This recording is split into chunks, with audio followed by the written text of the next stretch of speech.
Good morning students. आज हम पढ़ेंगे कक्षा 10वीं विज्ञान का अध्याय 2। ठीक है, कक्षा 10वीं एनसीईआरटी विज्ञान का अध्याय 2 अम्ल क्षारक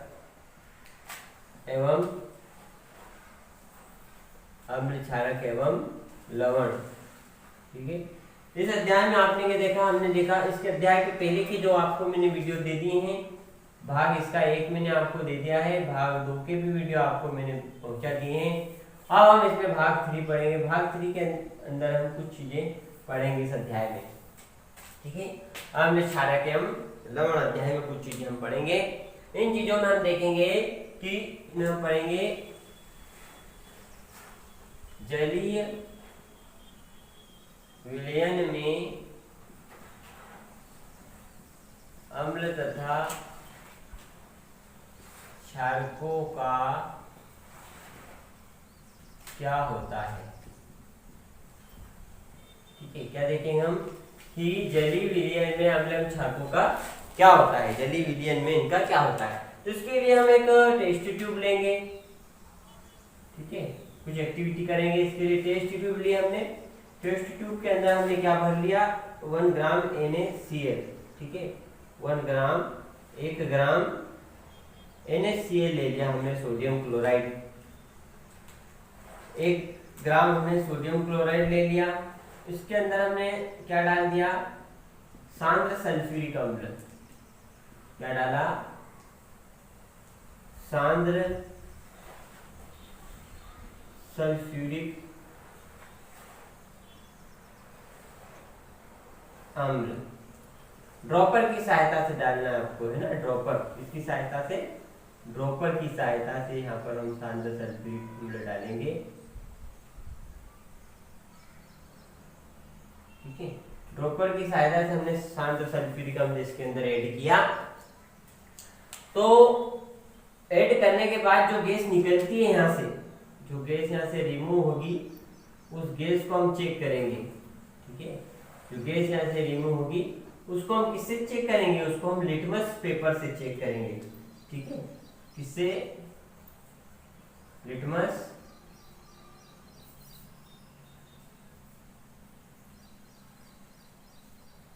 पेपर से उसको हम चेक करेंगे। लिटमस पत्र से उसको हम चेक करेंगे। 2 प्रकार के लिटमस पत्र होते हैं, नीला और लाल से हम यहाँ पर चेक करेंगे कि निकली हुई गैस की प्रकृति कैसी है।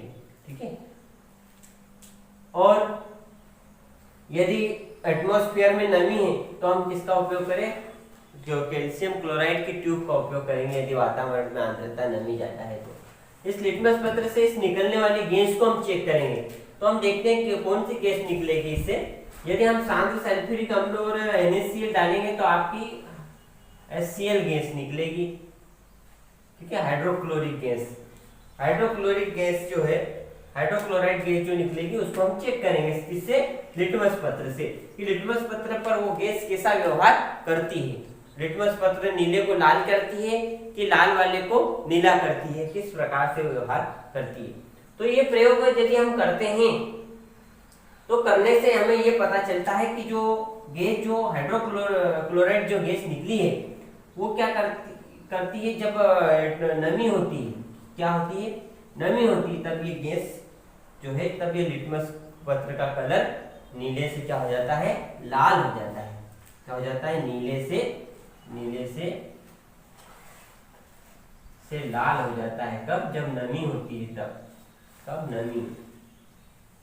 और बिना नमी के किसी प्रकार का कोई भी इफेक्ट नहीं पड़ता है, लेकिन नमी होने से नीले से क्या हो जाती है, लाल हो जाती है।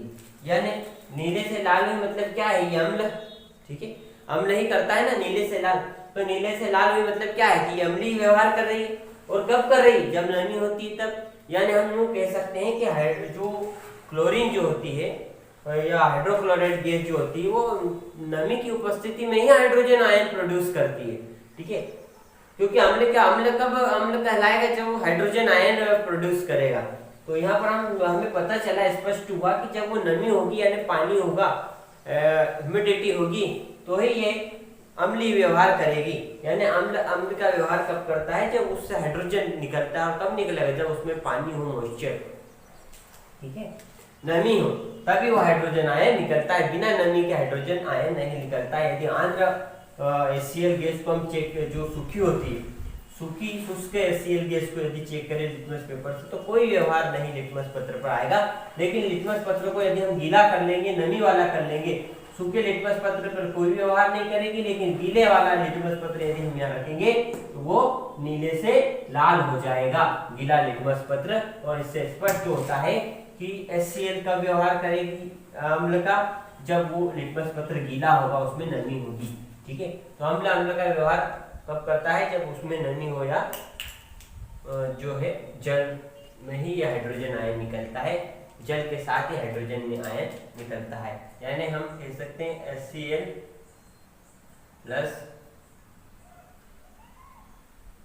H2O H3O plus Cl minus.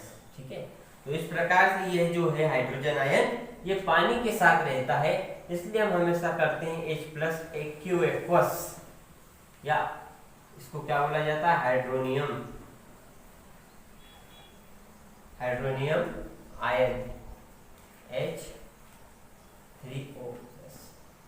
ठीक है, इस प्रकार जो हाइड्रोजन हमेशा किसके साथ रहता है, वाटर के साथ रहता है, पानी के साथ रहता है, या इसलिए इसको H प्लस एक्वस कहा जाता है, हाइड्रोनियम आयन H3O प्लस कहा जाता है। ठीक है, तो आगे बात समझ में आपको।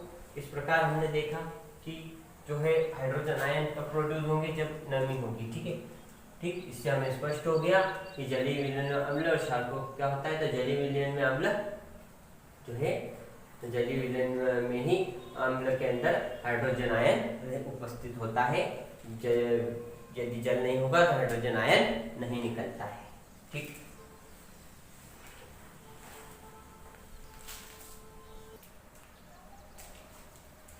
अब हम देखेंगे कि क्षारक को जल में मिलाने पर क्या होता है। यहाँ तो हमने देखा कि अम्ल को जल में मिलाने पर H प्लस आयन उत्पन्न होते हैं।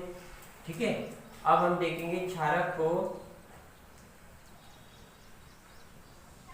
जल में मिलाने पर क्या प्राप्त होता है। ठीक है, आप देखेंगे कि क्षारक को जल में मिलाने पर क्या प्राप्त होता है। क्षारक यदि हम लें NaOH, ठीक है, इसको हमने जल मिलाया, H2O Na plus plus Na plus OH minus. ठीक है, यदि हम NaOH में पानी ऐड करेंगे, वाटर को मिलाएंगे, क्षार में पानी को मिलाएंगे, तो यहाँ पर हम क्या प्रोड्यूस होंगे, OH माइनस आयन प्रोड्यूस होगा। यानी क्षारक को यदि जल में मिलाते हैं हम, तो OH माइनस आयन उत्पन्न होते हैं। ठीक है, क्षारक को जल में मिलाया जाता है तो क्या होता है, OH माइनस आयन उत्पन्न होते हैं। और अम्ल को जल में मिलाया जाता है तो H प्लस आयन उत्पन्न होते हैं। ये दो चीज ध्यान रखना कि यदि हम अम्ल को, क्षारक को जल में मिलाएंगे तो H माइनस आयन उत्पन्न होंगे, और अम्ल को जल में मिलाएंगे तो H प्लस आयन उत्पन्न होते हैं। ये क्षार के साथ होते हैं, तो ये अम्ल में उत्पन्न होता है। ठीक है, तो यदि हम क्षार में जल मिलाएंगे तो H माइनस आयन, और यदि अम्ल में जल तो H प्लस आयन उत्पन्न होते हैं। ठीक, आगे बात समझ में, आपको ध्यान देना है कि क्षारक में OH आयन और अम्ल में H प्लस आयन उत्पन्न होते हैं। ठीक, तो यहाँ पर हमें स्पष्ट हुआ कि जलीय विलयन में अम्ल क्षारकों का क्या होता है। हमने देखा, क्या देखा कि अम्ल जो है वो जलीय विलयन में H प्लस आयन उत्पन्न करते हैं, हाइड्रोजन प्लस आयन उत्पन्न करते हैं, और क्षारक जो होते हैं जल में OH माइनस आयन उत्पन्न करते हैं। ठीक है, ये दो चीज आपको ध्यान रखनी है। ठीक, आगे और देखते हैं हम। अब हम आगे देखेंगे अम्ल एवं क्षार में जल मिलाने पर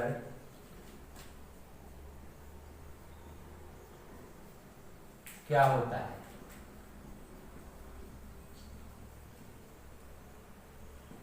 ठीक है। अम्ल एवं क्षार में जल मिलाने पर क्या होता है, यदि हम अम्ल और क्षार में यदि जल मिलाएं तो हमें अम्ल या क्षार को जल के अंदर मिलाना चाहिए, ठीक है, ना कि अम्ल क्षार में जल मिलाना चाहिए, क्योंकि ऐसा करने से क्या होगा कि जो क्षार बनेंगे और अम्ल जो है वो बाहर आ जाएगा, जिससे हम जल सकते हैं।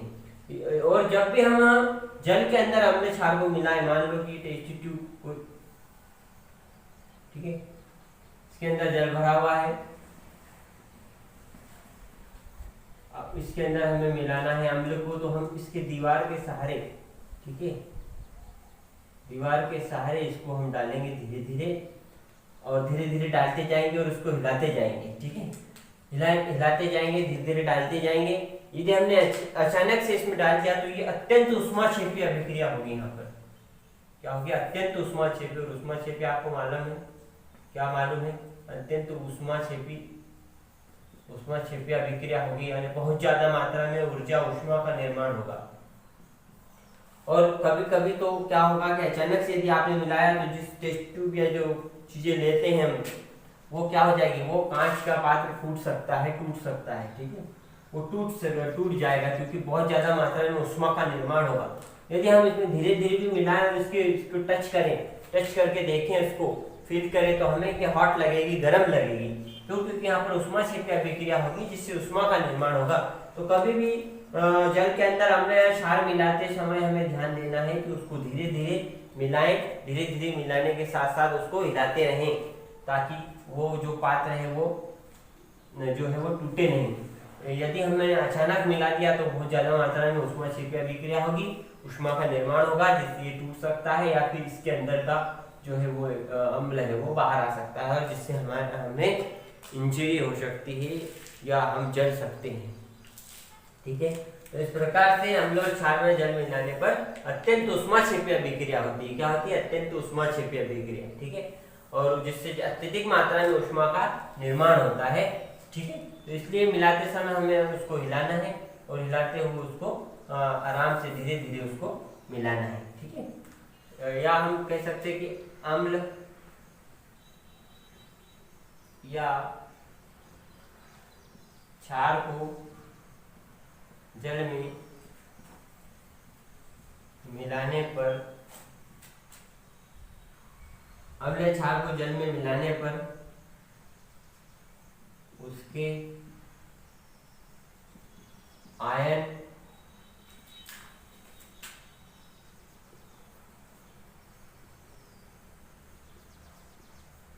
में प्रति इकाई आयतन में कमी हो जाती है, जिसे तनुकरण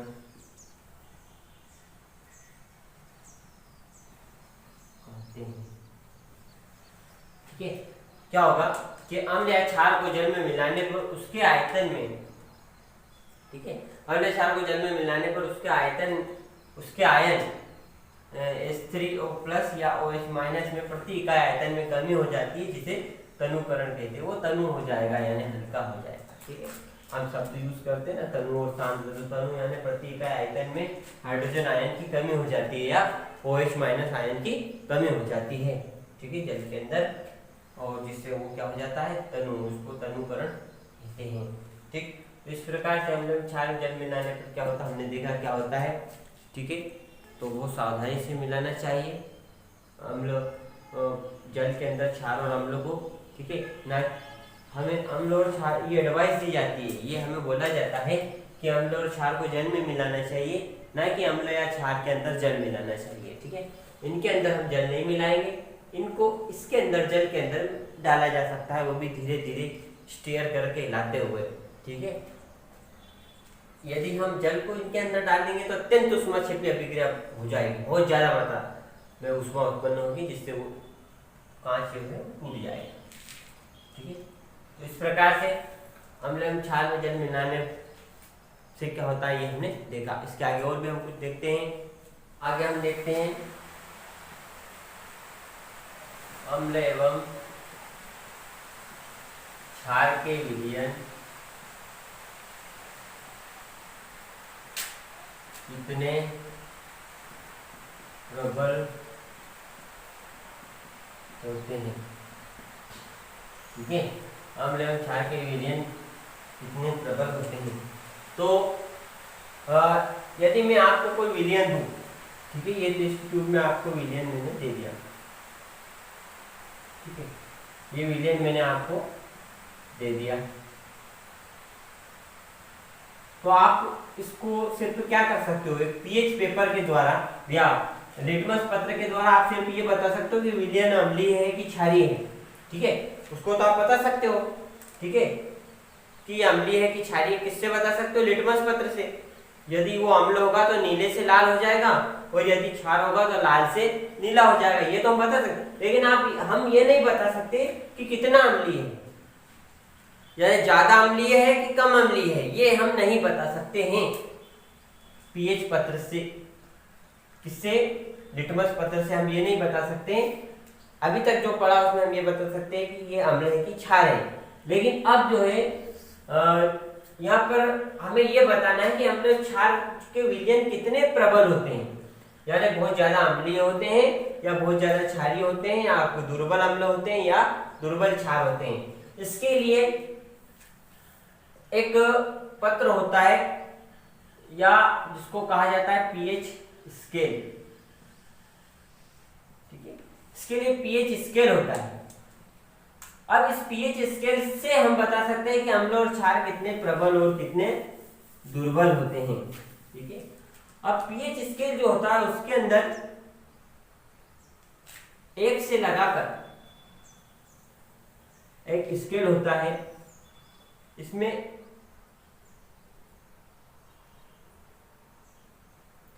14 तक रीडिंग होती है।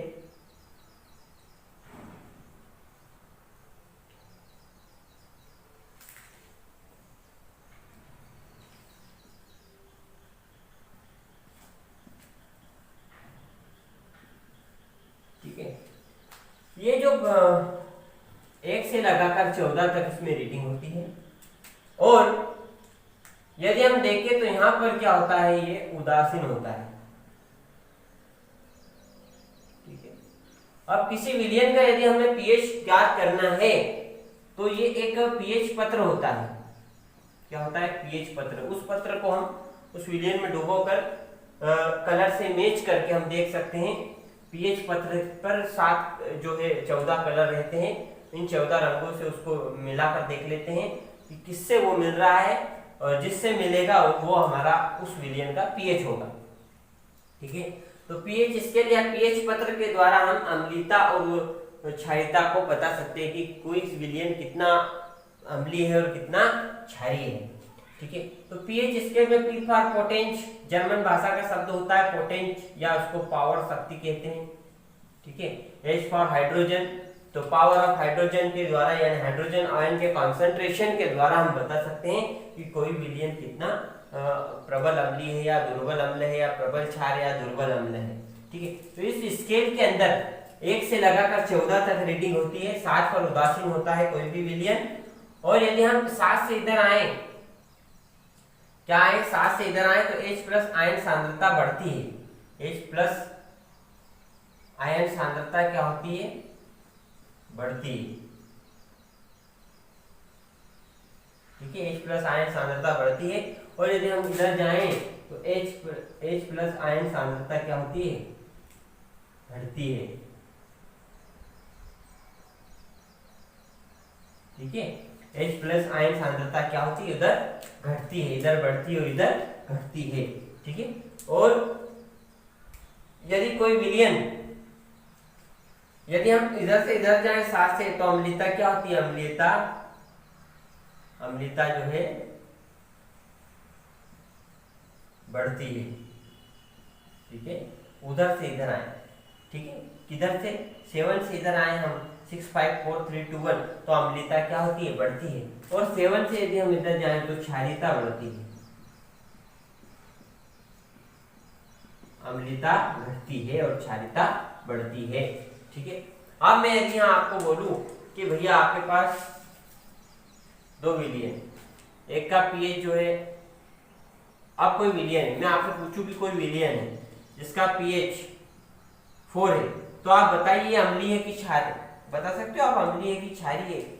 तो यदि कोई विलियन इसका पीएच 4 है तो ये क्या कहलाएगा, आपका अम्ल कहलाएगा, क्योंकि 7 से इधर वाले अम्ल, 7 से उधर वाले क्षार, 7 से 8 9 10 11 12 जिनका पीएच है वो क्या रहते हैं, क्षार होते हैं, ठीक है। और 7 पीएच से इधर जो भी विलियन होंगे वो क्या होते हैं, अम्ल होते हैं, ठीक है। तो इस प्रकार से यदि कोई विलियन आपको बोल दिया जाए कि कोई विलियन जिसका पीएच 4 है तो वो अम्लीय है कि क्षारीय है, बताइए, तो आप क्या बताओगे, वो अम्लीय है, क्योंकि 7 से इधर यदि आओगे तो वो अम्लीय होंगे, और 7 से उधर 8 9 10 11 12 13 14 पे जाओगे तो वो क्षारीय होंगे, ठीक है। उसके अलावा यदि आपको ऐसा पूछा जाए कि कोई विलियन है जिसका पीएच जो है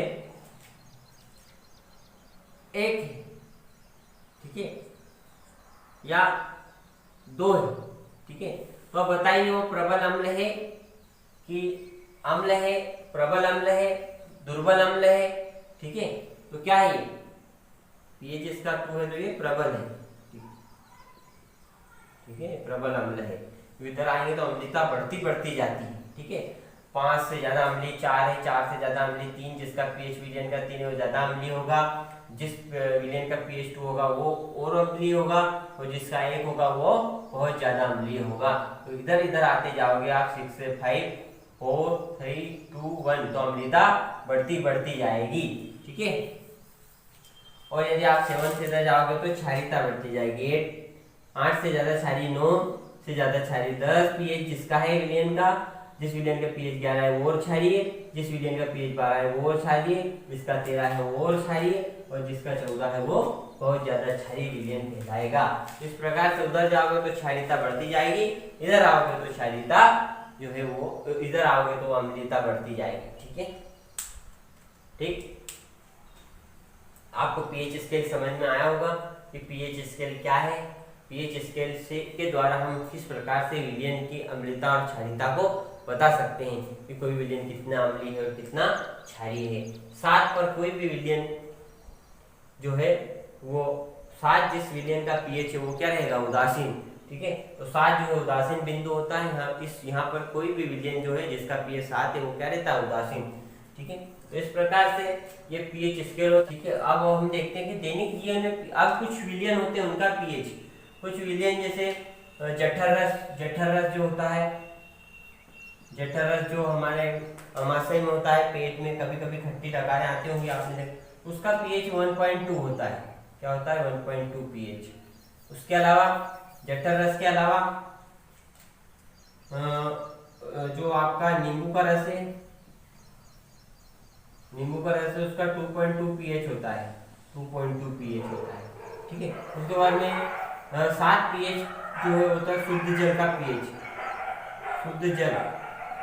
शुद्ध जल का 7 पीएच होता है। और यदि आप रक्त का देखो, रक्त जो हमारा ब्लड होता है उसका 7.4 पीएच होता है। उसके बाद में मिल्क ऑफ मैग्नीशिया जो एंटासिड की टेबलेट होती है उसका पीएच 10 होता है, मिल्क ऑफ मैग्नीशिया।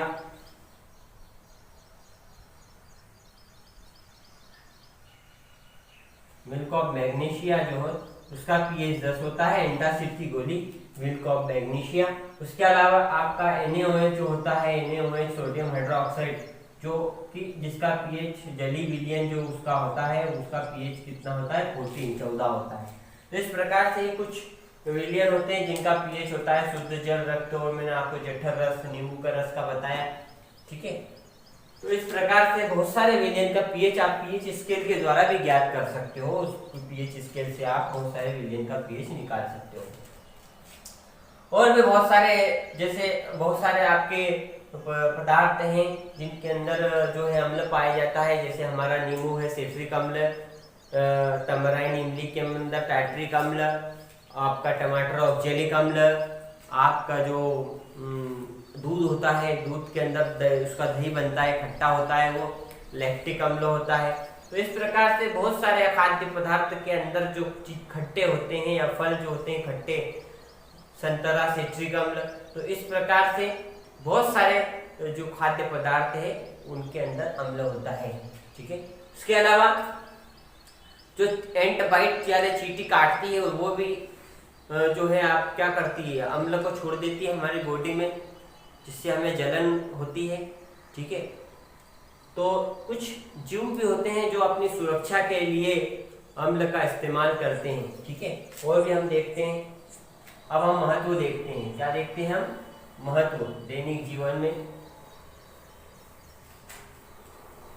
पीएच का महत्व। ठीक है, क्या देखते हैं हम, दैनिक जीवन में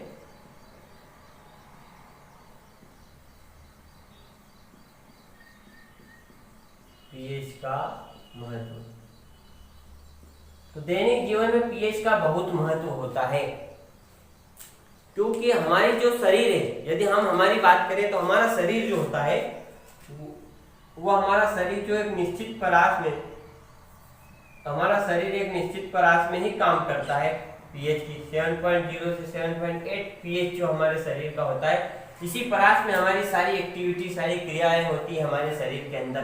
तो पीएच का दैनिक जीवन में बहुत महत्व है, क्योंकि पीएच के कारण ही जो 7 से 7.8 पीएच पर ही हमारी बॉडी बहुत सारा जो हमारा शरीर की बहुत सारी क्रियाएं चलती है। तो पीएच का बहुत महत्व है। उसके अलावा यदि हम देखें कि क्या पौधे के लिए पीएच जरूरी है, तो पौधों के लिए भी पीएच बहुत जरूरी होता है।